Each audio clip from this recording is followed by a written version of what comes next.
안녕하십니까. 정확한 분석으로 시대 흐름을 읽어드리는 Y타임스 정세 분석의 주복일입니다.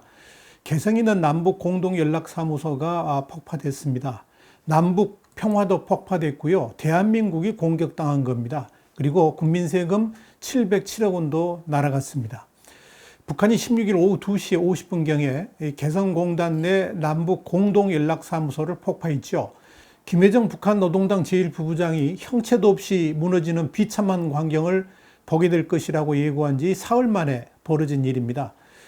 조선중앙통신은 16일 우리 조국의 가장 신성한 존엄과 권위에 도전에 나선 쓰레기들과 이들의 치떨리는 죄행을 묵인해온 자들에 대한 우리 인민의 격노한 징벌 열기를 담아 우리 측 해당 부분에서는 이미 천명한 대로 개성 공업지구에 있던 북남 공동연락사무소를 폭파하여 완전 파괴시키는 단호한 조치를 실행하였다. 이렇게 보도를 했습니다.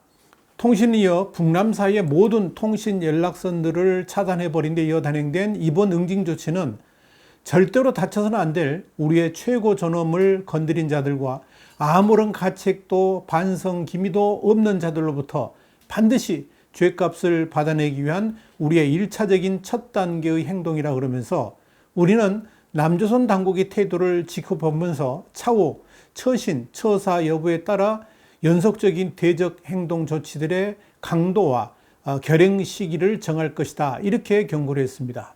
이로써 문재인 정부가 금과 옥초처럼 받드는 2018년 4.27 판문점 선언의 상징으로 평가되어 왔던 남북 공동연락사무소가 형체도 없이 사라져버린 겁니다. 그리고 우리 국민의 세금 707억 원도 3초 만에 날아갔고 남북 평화도 함께 폭파됐습니다.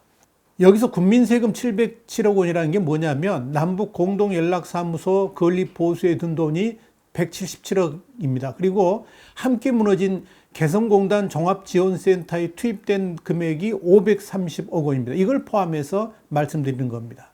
남북 공동연락사무소의 폭파와 함께 김여정 노동당 제1부부장은 16일 날 문재인 대통령이 15일 날 행했던 6.15 선언 관련 메시지를 직접 겨냥하면서 역겹다라고 그랬습니다.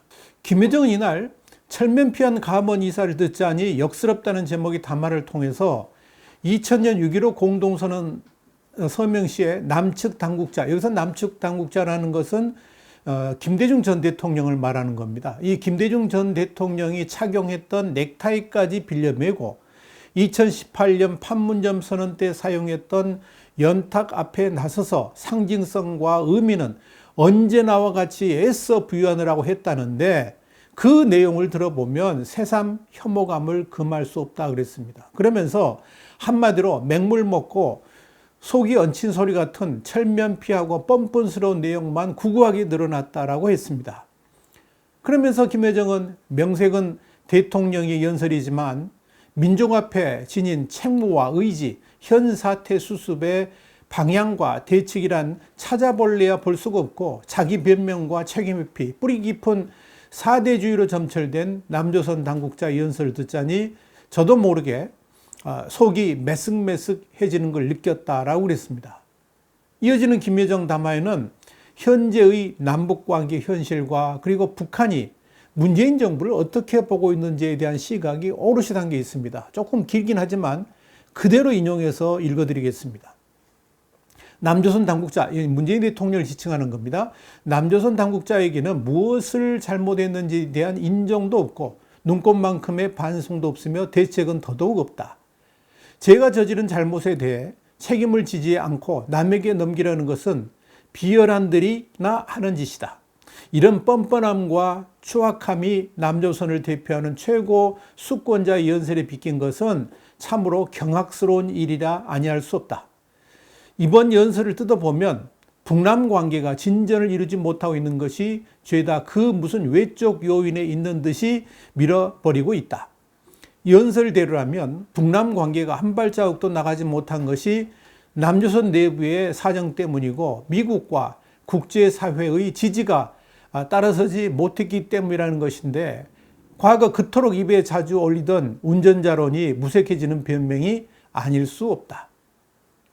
간과할 수 없는 것은 현 사태와 관련하여 우리가 쓰레기들의 대북비라 살포와 저들을 비난하고 소통을 단절하면서 과거의 대결 시도로 돌아갈까봐 걱정스럽다느니 소통과 협력으로 문제를 풀어나가기 바란다느니 하고 역설한 점이다. 마디마디에 철면피함과 뻔뻔함이 매캐하게 묻어나오는 궤변이라고 해야 할 것이다. 오늘 북남 관계가 미국의 농락물로 전락된 것은 전적으로 남조선 당국의 집요하고 고질적인 친미 사대와 굴종주의가 낳은 비극이다. 이제는 남조선 당국자들이 우리와는 아무것도 하지 못하고 나앉게 되었다. 앞으로 남조선 당국자들이 할 수 있는 일이란 후회와 한탄뿐일 것이다. 여러분 어떻게 생각하십니까? 그런데 이와 함께 또다시 서울 불바다 발언이 나왔습니다. 김여정의 담화에 이어서 17일에는 이 조선중앙통신이 파렴치의 극치라는 논평을 냈습니다. 이 논평에는 이런 내용이 있습니다. 개성공업지구에서 올린 붕괴의 폭음이 북남 관계의 총파산을 예고하는 전주곡으로 될 수도 있다.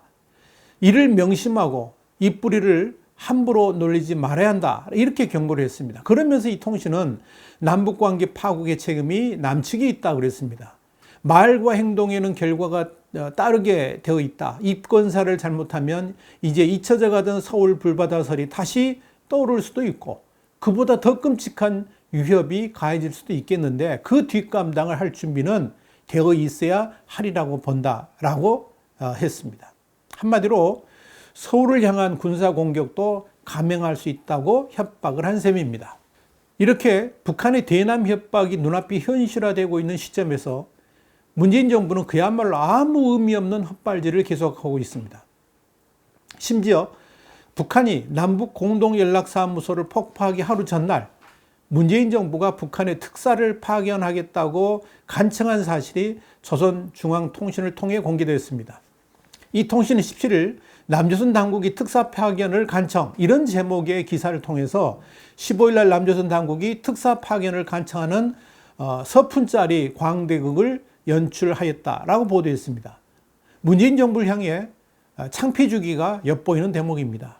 이 통신이 이어서 우리의 초강력 대적 보복 공세에 당황망조한 남측은 문재인 대통령이 우리 국무위원회 위원장 동지께 특사를 보내고자 하며 특사는 정의용 국가안보실장과 서훈 국가정보원장으로 한다고 하면서 방문 시기는 가장 빠른 일자로 하며 우리 측이 희망하는 그러니까 북한 측이 희망하는 일자를 존중할 것이라고 간청해왔다. 그러면서 남측이 앞뒤를 가리지 못하며 이렇듯 다급한 통지문을 발송해 온 데 대해서 김여정 당 중앙위원회 제1부부장은 뻔한 술수가 엿보이는 이 불순한 제의를 철저히 불허한다는 입장을 알렸다라고 말했습니다. 그러면서 이 통신은 남조선 집권자 그러니까 대통령이 위기 극복용 특사 파견 노름에 단단히 재미를 붙이고 걸핏하면 황당무계한 제안을 들이밀고 있는데 이제는 더 이상 그것이 통하지 않을 것이라는 것을 똑똑히 알아두어야 할 것이라고 질책을 했습니다. 문재인 정부는 또한 남북 공동연락사무소 폭파 직전인 16일 오후 2시 20분 그러니까 30분 전이죠. 청와대 관계자는 남북 정상회담 제안은 유효하다 그러면서 북한에 보낸 특사 제안을 은근히 기대하고 있었고 대화를 통한 사태 수습이 가능할 것으로 보고 있었습니다. 그런데 북한은 문재인 대통령의 대화와 협력 제안에 대해서 북한은 연락사무소 폭파를 통한 판문점선언 파기로 응수를 한 겁니다. 이렇게 북한에 대해 제대로 알지도 못하고 북한의 본체에 대해 이해하지도 못하고 있었다는 의미입니다. 남북 공동연락사무소 폭파가 확인된 이후에 열린 국가안전보장회의 NSC라고 그러죠. 이 NSC에서 1시간 반 가까이 토론을 했지만 결론은 딱 하나입니다. 사실은 강력 대응, 이 원론적 입장 외에는 뚜렷한 대응 카드를 내놓지 못했습니다. 사실 우리 재산인 남북 공동연락사무소를 임의로 북한군을 동원해서 폭파시킨 것은 대한민국에 대한 군사공격이나 다름없습니다. 그런데도 여기에 대한 지적을 하는 사람도 없고 여기에 대해서 문제 삼는 사람도 없습니다. 이렇게 중요한 시점에 정작 대통령은 그 NSC에 참석하지도 않았습니다. 이보다 더 중요한 국정이 뭐길래 이 대통령이 이 NSC에 참석하지 않았을까요? 어떻게 생각하십니까? 여러분, 앞으로 어떻게 될까요? 서울 불바다 발언까지 내어놓은 북한은 앞으로 어떻게 행동할까요? 당장 남북 군사 합의로 비무장화된 지역을 요새할 겁니다. 개성공단 및 금강산 지구에 군병력을 다시 투입할 겁니다. 그리고 북한이 시험 발사에 성공했던 방사포 등을 포함한 중무장 무력을 진주시키게 될 겁니다. 특별히 개성 지역은 유사시의 최우선 남침 통로로 꼽히는 곳이죠. 서울과 직선거리가 32km에 불과합니다. 군사적 가치도 크고 더불어 대남 위협 효과도 막대하죠. 과거 이 지역에는 남침 선봉부대로 불리는 2군단 소속의 6사단, 64사단, 62포병여단이 있었습니다. 지금은 개성공단에서 한 15km 정도 뒤에 물러서 있죠. 다시 앞으로 온다는 이야기입니다. 금강산 지역에는 또다시 잠수함 기지를 활성화시킬 가능성이 높습니다. 이와 함께 DMZ 내 초소에 대한 병력 및 중무장 장비들도 대폭 늘리게 될 것이고, 분명히 남쪽의 인명까지 살상할 수 있는, 그러니까 우리 남쪽의 고귀한 생명까지도 살해할 수 있는 국지적 도발을 하게 될 겁니다. 기존에 해왔던 탄도미사일 발사들도 분명히 실행할 겁니다. 실제로 이미 원산 지역에서 이동식 발사대, 그러니까 TL의 이동이 포착됐고요. 단거리 탄도미사일의 움직임도 이미 감지되고 있습니다. 이번에 발사할 미사일은 개발을 아직 마치지 못한 신형 대구경 조종 방사포라든지 북한판 에이테킴스가 될 가능성이 높습니다. 또한 김정은이 직접 참관한다 그러면 신포조선소 부근에서 SLBM을 도발할 가능성도 충분합니다. 미국은 지금 공중감시 장비를 총동원해서 북한의 움직임을 면밀히 정찰하고 있습니다. 주한미군은 지난 13일부터 연일 가드레일 정찰기 RC-12X라고 그러는데 이 가드레일 정찰기를 띄우고 있습니다. 북한이 이렇게 남쪽을 향한 도발 공세에 나서게 되면 집권 여당과 청와대는 어떻게 할까요? 원칙적 대응이 아니라 북한 달래기 대응을 할 가능성이 아주 높습니다. 이른바 북한판 가스라이팅 전략에 그대로 먹혀 들어갈 수 있다는 의미죠. 북한 권력의 본질을 깨닫고 환상에서 벗어나야 할 테인데 오히려 북한의 전략에 놀아나는 그런 꼴을 분명히 당하게 될 거다 하는 이야기입니다. 이 미역권 내에서는 미국을 무시하고 대북 퍼주기를 과감하게 해 나가야 된다, 이렇게 주장하는 이들도 있지 않습니까? 그러나 이런 움직임은 당장 미국 정부의 강력한 제재를 받게 될 겁니다. 그렇게 되면 대북 정책에 있어서 문재인 정부를 배제한 미국 독자 행동에 나설 가능성도 높아집니다. 북한의 서울 불바다 위협이 높아지는 가운데 문재인 정부의 친북적 정책은 곧바로 주한미군 감축 또는 주한미군 철수로도 나올 수 있을 겁니다. 지금 트럼프 대통령이 계속 경고하고 있는 부분이 바로 이겁니다. 그렇게 된다면 대한민국은 어떻게 될까요? 답은 우리 시청자 여러분의 상상에 맡기겠습니다. Y타임스 정세 분석이었습니다. 다음 시간에 다시 뵙겠습니다. 감사합니다.